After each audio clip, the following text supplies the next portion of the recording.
Good morning students. Previous lecture में हमने chapter number 7 start किया था which was about forest and wildlife resources, जिसमें हमने बायोडाइवर्सिटी के बारे में पढ़ा था। ओके, और कहीं ना कहीं ये बायोडाइवर्सिटी जो various kinds of different species मिला के जो हमारा इकोसिस्टम बना रहे हैं, इसका जो बैलेंस बिगड़ने की वजह से क्या फर्क पड़ सकता है, इसके बारे में हम इस चैप्टर में पढ़ेंगे, जिसमें हमने एज पर the International Union for Conservation of Nature and Natural Resources ने स्पीशीज को क्लासिफाई किया है on the basis of their existing, कि किस तरीके से वो एग्जिस्ट कर रही है। जिसमें हमने नॉर्मल स्पीशीज पढ़ा था कि ऐसे स्पीशीज जो कि ठीक ठाक क्वांटिटी में है, ज्यादा क्वांटिटी में, इन फ्यूचर ऐसी कोई सिचुएशन नहीं आएगी कि ये इंडेंजर्ड या एक्सटिंक्ट कंडीशन में जाएंगे इन फ्यूचर, अभी रिसेंट फ्यूचर में। इसके बाद में इंडेंजर्ड स्पीशीज, ऐसे स्पीशीज जो कि वर्ज पे खड़े हैं on their extinction. Vulnerable species जो कि एंडेंजर्ड स्पीशीज में एंटर होने वाले हैं, और अगर हमने जो नेगेटिव फैक्टर्स को नहीं रोका तो ये एंडेंजर्ड स्पीशीज में चले जाएंगे, फिर एंडेंजर्ड से एक्सटेंट हो जाएंगे। फिर हमने पढ़ा था रेयर स्पीशीज के बारे में, तो वो भी इनकी मतलब पॉपुलेशन है वो कम है। पहले एक तो एग्जिस्ट ही वो स्मॉल पॉपुलेशन में करते हैं और उनका देख रेख नहीं की गई, तो वो वनरेबल, देन फिर एंडेंजर्ड, और एंडेंजर्ड से फिर वो एक्सटिंक्ट स्पीशीज में चले जाएंगे। फिर हमने पढ़ा एंडेमिक स्पीशीज। एंडेमिक स्पीशीज ऐसे स्पेसिफिक काइंड ऑफ स्पीशीज जो किसी पर्टिकुलर रीजन में ही आइसोलेटेड है, ऑल ओवर द वर्ल्ड हमें नहीं मिलेंगे, वो केवल एक पर्टिकुलर एरियाज में ही, उसी लोकेलिटी में है, उसी रीजन में ही वो मिलेंगे। और ये भी कहीं ना कहीं वनरेबल या फिर हम ये बोल सकते हैं एंडेंजर्ड स्पीशीज में आते, क्योंकि इनकी पॉपुलेशन होती है बहुत कम होती है। रीजन यही है केवल ये एक पर्टिकुलर एरिया में ही आइसोलेटेड है, इसलिए। Then comes the extended species, ऐसे स्पीशीज जो कि पूरी तरीके से विलुप्त हो गए हैं, उनका जो एग्जिस्टेंस है पूरी तरह खत्म हो गया, सालों हो गए उनका स्पॉट करे हुए, एंड पूरी तरीके से विलुप्त हो चुके हैं। इसी में आपकी बुक में एक केस स्टडी है about the Asiatic cheetah, Asiatic cheetah के बारे में। Where did they go? The world fastest land mammal, the cheetah is a unique and a specialized member of the cat family and can move at a speed of 112 km per hour. Okay, जो इनकी Asiatic cheetah है उनके बारे में description देखा। Fastest land mammal है, बहुत तेजी से दौड़ता है, उनकी स्पीड जो है वो 112 km per hour है। द चीता is often mistaken for a leopard. कई बार ऐसा होता है कि चीता को जो है लियोपर्ड से कैटेगराइज किया जाता है या रिकॉग्नाइज किया जाता है, लेकिन चीता एक अलग स्पीशीज है और लियोपर्ड अलग है। Its distinguishing marks are the long tear drop shaped lines on each side of the nose from the corner of its eyes to its mouth. अब इसकी जो पहचान हम कैसे करते हैं, तो इसमें ये दे रखा है कि एक मार्क रहता है जो कि नोज से लेके इनकी जो आईज रहती है वैसा एक मार्क रहता है। ओके, एक टाइप का ऐसा लगता है कि जैसे मान लो आंखों से आंसू निकल रहे हो, टीयर ड्रॉप की तरह, वो पूरा डार्क स्पॉट रहता है जो कि इनकी आंख से लेके नाक तक जाता है। तो इससे हम इसको डिस्टिंग्विश कर पाते हैं, डिफरेंस बिटवीन चीता एंड लियोपर्ड। लियोपर्ड में जो रहते हैं मोस्ट ऑफ जो फेस जो रहता है, जहाँ पे टीयर ड्रॉप जो आंखों में से आंसू जैसे बह रहे होते हैं, उस पोर्शन में कोई मार्क नहीं रहता, बट चीता में ऐसा रहता था। ओके, बट लेकिन अब वो विलुप्त हो चुके हैं, पता नहीं कहाँ गए, एक्सटेंट कैसे हुए। Prior to the 20th century cheetahs were widely distributed throughout the Africa and Asia.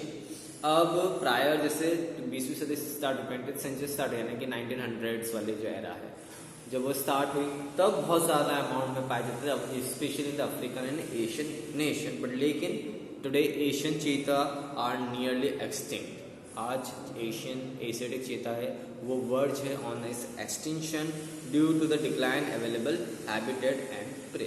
कारण वही है, उनका नेचुरल हैबिटेट जो है वो खत्म होता जा रहा है, इसके साथ साथ उनका शिकार भी किया जा रहा है। This species was declared extinct in India long back ago in 1952। 1952 में बहुत पहले इंडिया में इस स्पीशीज का एक्सटिंक्शन हो चुका। If you look around you will be able to find out what we have transformed in nature into a resource obtaining directly and indirectly from forest and wildlife. अगर हम आसपास के हमारे surroundings देखें तो हम नेचर पे बहुत ज़्यादा डिपेंडेंट है और बहुत ज़्यादा रिसोर्सेज हम नेचर से ऑब्टेन करते हैं, इधर डायरेक्टली और इनडायरेक्टली। अब चाहे मिनरल्स ही हो, हम मिनरल्स को ऑब्टेन करने के लिए पूरे फॉरेस्ट को क्लियर कर देते हैं, और भी बहुत सारी चीज़ें हैं जो कि हम फॉरेस्ट या वाइल्ड लाइफ से हम उनको यूज़ कर रहे हैं, जिसकी वजह से इनका डिक्लिनेशन होता जा रहा है। अब अगर फॉरेस्ट और वाइल्ड लाइफ से हम woods, barks, leaves, rubbers, medicine, dyes, food as a fuel, fodder, manure etcetera, various चीज़ों को इस्तेमाल कर रहे हैं जो कि हमें फॉरेस्ट से प्राप्त हो रही है। So it is we ourselves who have depleted our forest and wildlife. कहीं ना कहीं हम जिम्मेदार हैं जो कि हम फॉरेस्ट और वाइल्ड लाइफ को डिप्लीशन करते जा रहे हैं। The greatest damage inflicted on Indian forest was during the colonial period due to the expansion of railways, agriculture, commercial and scientific forestry and mining activities. सबसे ज्यादा इफेक्ट पड़ा था due to the colonial period. उस दौरान railways का expansion किया गया, agricultural land का एक्सपांशन किया गया, कमर्शियल और साइंटिफिक फॉरेस्ट्री की गई और माइनिंग की गई, एक्टिविटीज की गई, जिसके कारण बहुत ज्यादा एक्सप्लॉयटेशन हुआ। इसके बाद भी वहां भी हम नहीं रुके, इंडिपेंडेंस के बाद हमने और उसको ओवर एक्सप्लॉइट करना स्टार्ट कर दिया। Even after independence, agriculture expansion continues to be one of the major cause of depletion of forest resources. Independence के बाद एग्रीकल्चर एक्सपांशन एक बहुत बड़ा कॉज था for the depletion of the forest area. Between 1951 and 1980, according to the Forest Survey of India, over 26,200 square kilometer of forest area was covered into agricultural land all over India. अब एक report के हिसाब से 1951 से लेकर 1980s में forest survey of India ने जो सर्वे किया था उसके अकॉर्डिंग 26,200 स्क्वायर किलोमीटर एरिया जो फॉरेस्ट का है उसको एग्रीकल्चरल लैंड में कन्वर्ट कर दिया गया है। Sustainable parts of the tribal belt, especially in the northeastern and the central India, have been deforested or degraded by shifting cultivation, a type of slash and burn agriculture. अब इसमें सबसे ज़्यादा जो ट्राइबल बेल्ट है जो कि specially central India को माना जाता है और जो नॉर्थ ईस्टर्न स्टेट्स हैं वहाँ पे जो शिफ्टिंग एग्रीकल्चर जो प्रथा है स्पेशली नॉर्थ ईस्ट में बहुत ज़्यादा की जाती है, जहाँ पे फॉरेस्ट लैंड को क्लियर कर दिया जाता है और वहाँ पे खेती की जाती है। फिर उसके बाद में वंस वहाँ पे जब एग्रीकल्चर यूज़ हो जाता है, सीजन खत्म हो जाता है, तो फिर उस जगह को जला दिया जाता है और उसको फिर एक साल के लिए, एक सीजन के लिए अबंडन कर दिया जाता है। फिर कोई दूसरी जगह कोई दूसरा एरिया, नया एरिया को क्लियर किया जाता है। तो इससे क्या होता है, हम फॉरेस्ट एरिया को क्लियर करते जा रहे हैं। तो ये उस बेल्ट पे स्पेशली जो नॉर्थ ईस्टर्न पार्ट है, सेंट्रल इंडिया है, वहाँ पर बहुत ज़्यादा एरिया जो है डिफॉरेस्ट किया गया है and as a result we are depleting our forest and wildlife resources. Now are colonial forest policies to be blamed. जो कॉलोनियल टाइम में जो फॉरेस्ट पॉलिसीज बनाई गई थी, क्या वो एक कारण है उनको हम ब्लेम कर सकते हैं? Some of our environmental activists say that the promotion of a few favored species in many parts of India has been carried through the ironically termed enrichment plantation, in which a single commercially valuable species was extensively planted and other species were eliminated. अब colonial period में हम सब जानते हैं Britishers specially ऐसे ही products को ज़्यादा तवज्जो देते थे, यानी कि उनको ज़्यादा प्लांटेशन करवाते थे या उस चीज़ को ज़्यादा इंपॉर्टेंस देते थे जिससे कि उनको फ़ायदा हो। इसके लिए हमने इंडिगो जो पढ़ रखा है कि जब बंगाल और बिहार में जहाँ पर चावल की खेती उस समय प्रोमिनेंट उनके स्टेपल डाइट माने जाते थे और वो सबसे ज़्यादा खेती बाड़ी की जाती थी, तो उस दौरान उनको फोर्स किया जाता था इंडिगो ग्रो करने, क्योंकि उनसे उनको फ़ायदा था। इंडिगो से, चावल से उनको इतना फ़ायदा नहीं होता था, उनको इंडिगो से फ़ायदा होता था क्योंकि वो एक तरह के डाई के तौर पे यूज़ किया जाता था और one of the most demanding चीज़ थी उस समय ड्यूरिंग द 20th सेंचुरी। पर लेकिन 20th और 18th सेंचुरी के एंड में अब कॉलोनियल पीरियड में क्या हुआ, जब ब्रिटिशर्स थे उन्होंने जब फॉरेस्ट पॉलिसीज बनाई तो केवल ऐसे ही प्लांटेशन किया गया जिससे कि उनको फ़ायदा हो, जिससे उनको फ़ायदा नहीं हो रहा था उनको उन्होंने अबैंडन कर दिया, उन पर ध्यान नहीं दिया। तो ब्रिटिशर्स ऐसे ही करते थे, जो भी जिस भी स्पीशीज़ ऑफ प्लांट की इनको ज़रूरत ज़्यादा होती थी केवल उसी चीज़ का प्लांटेशन करवाते थे। फॉर इंस्टेंस यहाँ पे बात की आपके एग्जाम्पल के तौर पे समझाया गया है, teak monoculture has damaged the natural forest in South India and chin pine plantation in the Himalayas have replaced the Himalayan oak and the rhododendron forest। अब इसका एग्जाम्पल देखिए आप, साउथ इंडिया में जो टिक मोनोकल्चर होता है उसको किसी डैमेज कर दिया गया, उसकी जगह पे चीर पाइन प्लांटेशन, उसकी जगह पे कोई और टाइप का प्लांटेशन किया गया। इसके बाद में चीर पाइन जो होता है जो कि हिमालय रीजन में प्लांटेशन किया, उसको पूरी तरह रिप्लेस करके जो हिमालयन ओक है उसको प्लांट किया गया।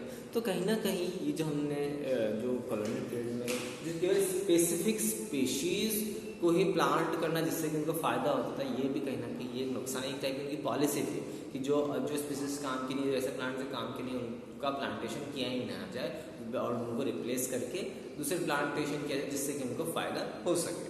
Large scale development project have also been contributed significantly to the loss of forest. अब ये लार्ज स्केल प्रोजेक्ट्स होते हैं जस्ट लाइक डैम कंस्ट्रक्शन हो गया, ये भी कहीं ना कहीं रिस्पॉन्सिबल है for the loss of the forest. Since 1951 over 5,000 square kilometer forest was cleared for river valley project। जैसे लाइक रिवर वैली प्रोजेक्ट के डैम प्रोजेक्ट से रिलेटेड है, कैनाल प्रोजेक्ट से रिलेटेड है, तो इसे 5,000 square kilometre of forest area को जो है क्लियर किया गया है for the river valley projects. Clearing of forest is still continuing with projects like the Narmada Sagar projects in Madhya Pradesh. आज भी फॉरेस्ट को क्लियर किया जा रहा है फॉर द स्पेशल जो नर्मदा सागर प्रोजेक्ट जो मध्य प्रदेश में है। वहाँ पे ऐसा माना जाता है कि 40,000 हेक्टेयर्स ऑफ फॉरेस्ट जो है उसका एस्टिमेशन है, पूरे जब प्रोजेक्ट कंप्लीट होगा उसमें कम से कम 40,000 हेक्टेयर्स ऑफ फॉरेस्ट को क्लियर करवाया जाएगा। इसके साथ साथ माइनिंग भी एक अनदर फैक्टर्स हैं जो कि डिफॉरेस्टेशन का बहुत ज़्यादा बड़ा कारण बन रही है। The Buxa Tiger Reserve in West Bengal seriously threatened by the ongoing dolomite mining. इसमें से बुक्सा टाइगर जो रिजर्व है जो कि वेस्ट बंगाल में कम सबसे बड़ा थ्रेटन्ड एरिया है, क्योंकि वहाँ पे डोलोमाइट की माइनिंग की जा रही है जिसकी वजह से फॉरेस्ट एरिया को क्लियर करवाया जा रहा है। It has disturb the natural habitat of many species, के कारण बहुत ज़्यादा नेचुरल जो स्पीशीज़ हैं उनके हैबिटेट को नुकसान पहुंचा है।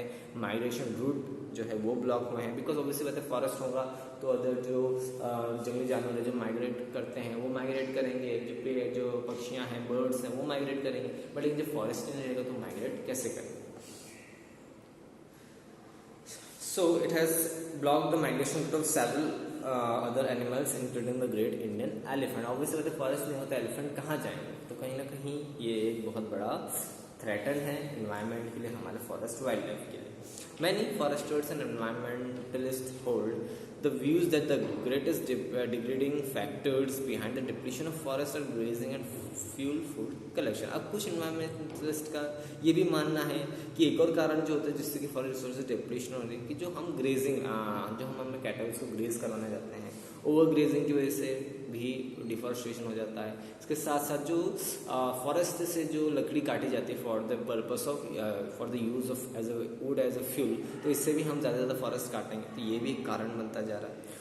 Though there are many some substances in the argument, yet the fact remains that sustainable part of the fuel fooder demand is met by lopping rather than felling entire tree। पर लेकिन इसके हालांकि बहुत सारे इसके विवाद और बहुत सारी बहस भी होती है कि नहीं इतना ज़्यादा नहीं होता, और कहीं ना कहीं आजकल अल्टरनेटिव आ चुके हैं तो इतना ज़्यादा ट्रीज़ को यूज़ नहीं किया जाता है एज अ फ्यूल, पर लेकिन still there are some area जहाँ पर आज भी लकड़ी जो है यूज़ की जाती है। और इसके साथ साथ हम अदर सोर्स में अदर चीज़ों में भी यूज़ करते हैं, फर्नीचर्स बनाने में यूज़ कर रहे हैं, और भी जो वुडन चीज़ें जिससे कि ना वो वुडन इंडस्ट्रीज जिसमें मैन्युफैक्चरिंग की जाती है तो वहाँ पर भी यूज़ किया जाता है। तो कहीं ना कहीं हम जानते हैं कि फॉरेस्ट एरिया से ट्रीज़ को कट किया जाता है।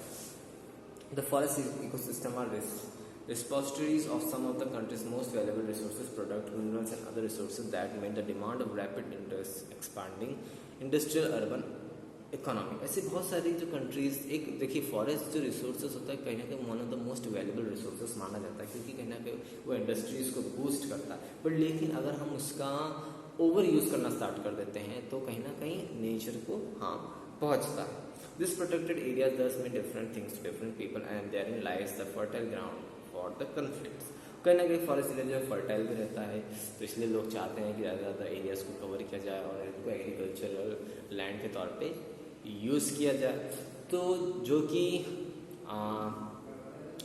कुछ हद तक गलत है, क्योंकि फॉरेस्ट एरिया जो है वो कहीं ना कहीं नेचुरल हैबिटेट को हम अगर उनको डिस्टर्ब करेंगे तो नेचुरल स्पीसीज खत्म हो जाएंगे, और एक बार अगर इकोसिस्टम बैलेंस उसका बिगड़ जाएगा तो आगे जाके इन फ्यूचर काफ़ी सारी दिक्कत हो सकती है।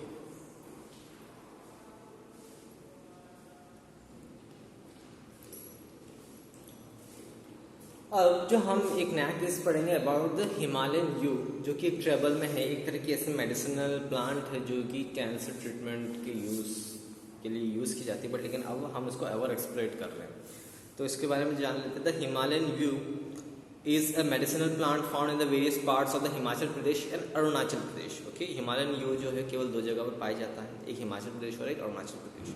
एक ऐसा टाइप का केमिकल कंपाउंड जो कि टाक्सल, जो कि एक्सट्रैक्ट किया जाता है, जो इसकी बाग्स होती है, जो पेड़ की छाल होती है, ट्विग्स होती है, इनकी रूट्स होती हैं, वहाँ पे एक टाइप का केमिकल कंपाउंड पाया जाता है टाक्सल, जो कि सक्सेसफुली यूज़ किया जाता है for the treatment of cancer. The drug is now the biggest, ये जो केमिकल कंपाउंड या जो ड्रग जो है यूज़ किया जाता है, one of the biggest compound या लार्जेस्ट यूजिंग कंपाउंड है as an anti cancer drug. Okay, cancer के ट्रीटमेंट या कैंसर की दवाई में इसका यूज़ किया जाता है, पूरे विश्व में किया जा रहा है। Now this species is under great threat. अब ये जो स्पीशीज है ये एक्सटेंशन की कार पे बहुत ज़्यादा थ्रेट में, रीज़न यही है इसका over exploitation.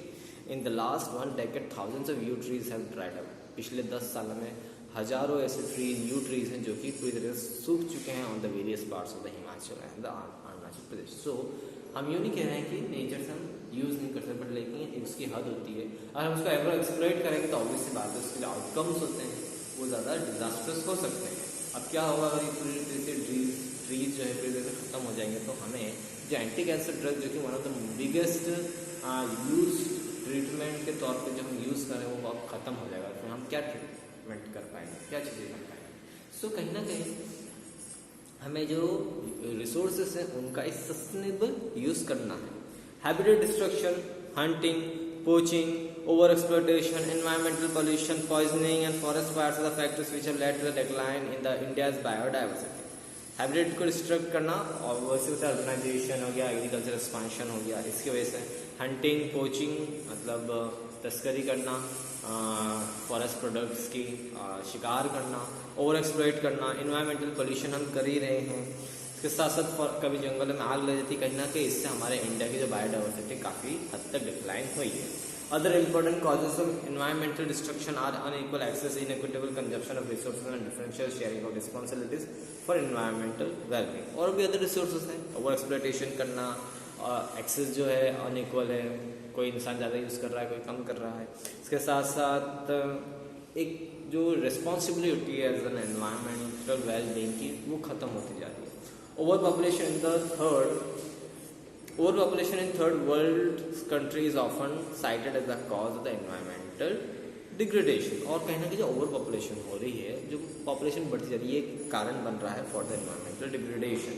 However, an average American consumes 40 times more resources than an average Somalian. Similarly, the richest 5% of Indian society probably cause more ecological damage because of the amount they consume than the poorest 25%. The former shared minimum responsibilities for environmental well-being।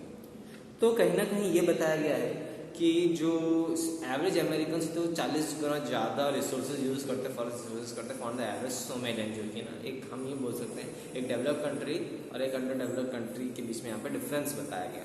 ऐसे ही जो हमारे India के जो 5% जो richest Indian society वो ज़्यादा exploitation करती है, जो पुअर पीपल हैं उनसे 25% ज़्यादा। तो कहीं ना कहीं जो रिच पीपल्स या फिर जो डेवलप कंट्रीज है वो ज़्यादा रिसोर्सेज को यूज़ करती हैं, या फिर हम ये बोल सकते हैं ओवर एक्सप्लॉयटेशन हो रहा है। The destruction of forest and wildlife is not just a biological issue. The biological loss is strongly correlated with the loss of cultural diversity. Such losses have increasingly marginalized and impoverished many indigenous and other forest dependent communities। अब जो forest और जो wild life का जो खराब कर रहा है, डिस्ट्रक्शन हो रहा है, उससे केवल बायोडाइवर्सिटी का लॉस नहीं हो रहा है, कुछ कल्चरल डाइवर्सिटी यानी जो ट्राइबल पीपल जो कि पूरी तरह से फॉरेस्ट पर डिपेंडेंट है, उनका घर जो है फॉरेस्ट या फॉरेस्ट के अंदर है, उनका बहुत ज़्यादा नुकसान हो रहा है, उनके हैबिटेट का लॉस हो रहा है।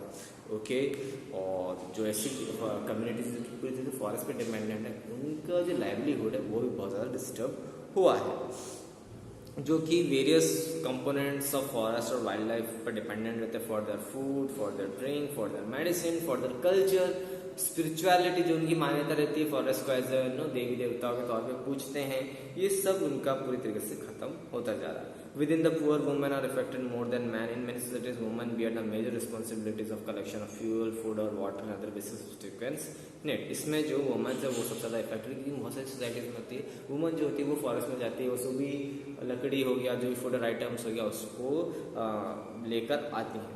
As these resources are depleted, the drudgery of women increases and sometimes they have to walk more than 10 to kilometre to collect this resources. और सबसे ज़्यादा इफेक्ट भी वुमेन्स पर पड़ा है. सेंस रिसोर्सेज आर डिप्लीटेड, कभी कभी 10 से 15 किलोमीटर दूर पैदल चलना पड़ता है जब जाके रिसोर्सेज को वो एक्सेस कर पाते हैं. This cause serious health problem for women and negligence of home and children because of the increase house hours of work. इसमें वुमेन पे वर्कलोड ज़्यादा बढ़ जाता है, as a result health problems होती हैं. इसके साथ में नेग्लिजेंस भी होता है, घर परिवार वाले ज़्यादा ध्यान नहीं देते हैं, जिसकी वजह से और ज़्यादा घर पे काम करने की वजह से काफ़ी सारे सोशल सीरियस इम्प्लीकेशंस क्रिएट होती हैं. The indirect impact of degradation such as sewage, drought और deforestation included flood etcetera also hits the poor the hardest. इसमें सबसे ज़्यादा जो है गरीब पीपल है वो सबसे ज़्यादा वो होते हैं. अब जाहिर सी बात है हम ओवर एक्सप्लॉयटेशन करते हैं, उसके कारण से होता है कभी कभी या तो ड्रॉट पड़ जाता है, सूखा पड़ जाता है. उससे भी जो ऐसे पीपल जो कि फॉरेस्ट पर डिपेंडेंट है उनका भी लाइवलीहुड पे डैमेज होता है या फिर फ़र्क पड़ता है. और ऐसे और कई बार ओवर एक्सप्लॉयटेशन जैसे फ्लड एरिया भी होता है, बाढ़ ज़्यादा आ जाती है, तो इसमें भी पुअर पीपल ही सबसे ज़्यादा सबसे ज़्यादा उनको परेशानी होती है. Poverty in this case is the direct outcome of environmental destruction. अब जाहिर से बाढ़ आता है तो बहुत ज़्यादा नुकसान होता है, उससे ज़्यादा गरीबी बढ़ती है, तो कहीं ना कहीं एनवायरमेंटल डिस्ट्रक्शन से ही वो कॉज हो रही है. Therefore, forest and wildlife are the vital to quality of life and environment in the subcontinent. तो कहीं ना कहीं हमें फॉरेस्ट वाइल्ड लाइफ जो है कि इंपॉर्टेंट रोल प्ले करती है for the quality of life and environment in the subcontinent. So कहीं ना कहीं हमें फॉरेस्ट को रिजर्व करके रखना चाहिए, बचा के रखना चाहिए, कंजर्व करके रखना चाहिए. सो कहीं ना कहीं ये हम एग्जाम्पल के तौर पर समझ सकते हैं फॉरेस्ट क्यों बचा के रखना है, कंजर्व करना ज़रूरी है, या फिर उनको ओवर एक्सप्लॉइट क्यों नहीं करना है, क्योंकि इससे बहुत सारे हमारा इकोलॉजिकल बैलेंस बिगड़ता है. जैसे लाइक सूखा पड़ गया तो ऐसे बहुत सारे पीपल्स हैं जो कि आज भी फॉरेस्ट पर डिपेंडेंट है, उनका लाइवलीहुड डैमेज खराब हो जाता है.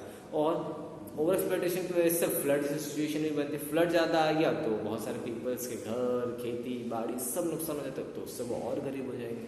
तो कहीं ना कहीं हमारे बैलेंस को बिगाड़ रहा है. अगर हम फॉरेस्ट का एक सस्टेनेबल यूज़ करें, मतलब इस तरीके से यूज़ करें कि हम केवल हमारे नीड्स को पूरा करें, उसको ओवर एक्सप्लॉइट ना करते हुए केवल उसे सस्टेनेबल यूज़ करें, तो काफ़ी बेटरमेंट होगा. स्पेशली सब कॉन्टिनेंट एरिया जहाँ पे पुअर पीपल्स की क्वांटिटी ज़्यादा है as compare to the rich people. तो ऐसे देशों में हमें हमारे एनवायरनमेंट को कंजर्व करके रखना चाहिए. ओके, आज के लिए इतना ही. Thank you.